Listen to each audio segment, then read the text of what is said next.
கூவாத குயில் ஆடாத மயில் நாடாத இருந்தேனே பூவோடு வரும் காற்றாக என நீ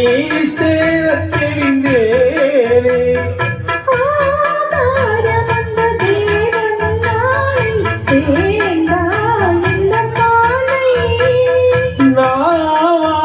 ருசித்தேனே தேனை தேர்ந்தே இங்கு நானே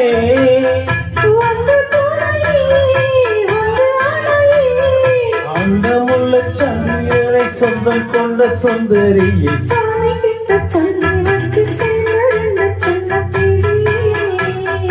இந்த பூமியுள்ள காலம் மட்டும் வாழும் இந்த அன்பு கதை